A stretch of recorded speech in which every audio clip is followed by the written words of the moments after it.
All right, guys, quick updates for the current cycle we're on. So I've had you guys test some heavy sixes for a lot of the lifts recently.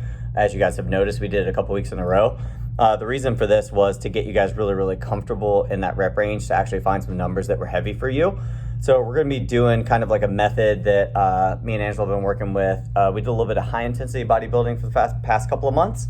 And now I need to add a little bit more volume as we go into the rest of ultra season. So one of the things I've noticed that happens to me pretty quickly is strength numbers tend to dive down and muscle mass tends to go down as well with all the running. So we're going to try to combine two different protocols into one program. So the way this is going to work is called double progression. Okay.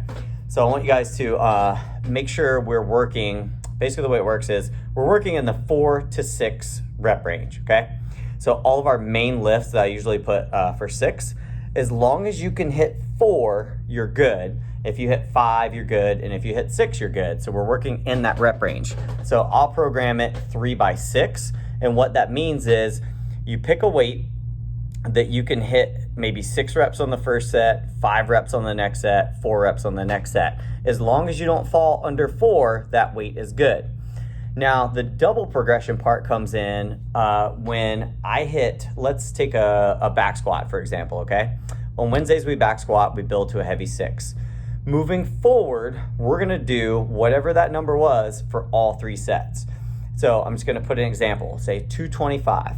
So I'm gonna back squat 225, I hit it for 6. I'm gonna do my next set, still at 225. What if I only hit it for 5? And then I hit it my next set of 6, but I only get 4. That's still a good working weight. I just haven't cleared the double progression part yet, okay?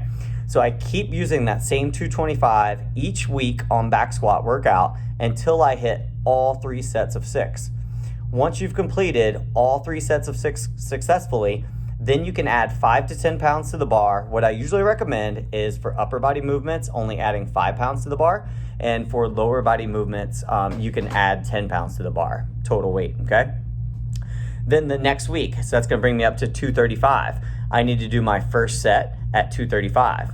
Let's say I only get 4 reps. I'm like, oh man, I can't do 6. No big deal, you're still within the 4 to 6 rep range, okay?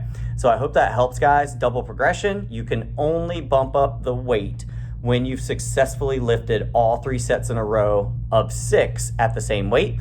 And then when you get to a point where you can know when you can't hit 6 reps, as long as you're getting 4s, 5s, or 6s on those 3 sets, you keep working with that same weight from week to week. I'll strategically put in some deloads to make sure you guys are good to go for some of our bigger weeks and more volume. So if you guys have any questions, as always, feel free to reach out. But this is pretty much how it's gonna work moving forward. Your accessory work will be the exact same thing.